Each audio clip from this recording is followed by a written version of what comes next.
Looking to buy your first piece of gold or silver but don't know if you should get a coin, bar, or round? What's similar?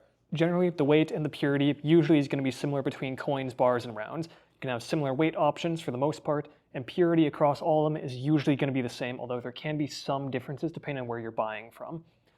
More importantly, what are the differences between coins, bars, and rounds?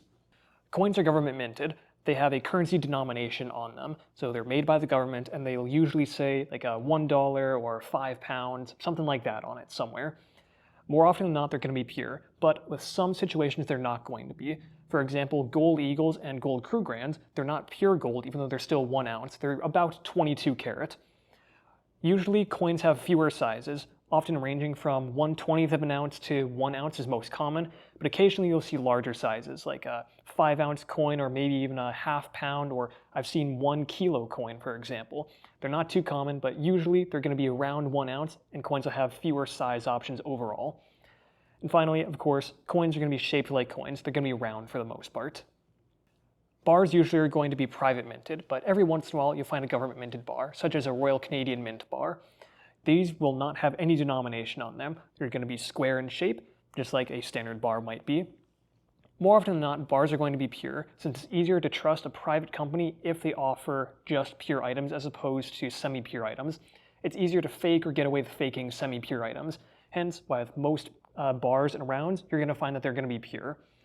Also, bars have a much wider option for size ranges, usually. I've seen bars go anywhere from 1/4 of a grain up to 1,000-ounce bars. Truly, the sky's the limit when it comes to bars and how heavy or how big they can be. Finally, we have rounds. Rounds are usually also going to be private minted, but every once in a while you'll find a government minted round, such as the Mexican Gold Libertad proof coin. Even though I say coin, it's technically a round because it doesn't have a denomination on it. So the main differentiator between coins and rounds is that coins have a denomination, rounds do not.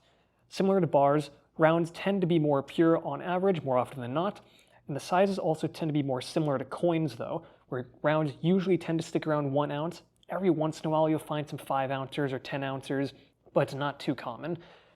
I'll always recommend that you diversify your portfolio, but you need to do your own research, assess your own risk profile, how much you want to spend, and honestly what interests you.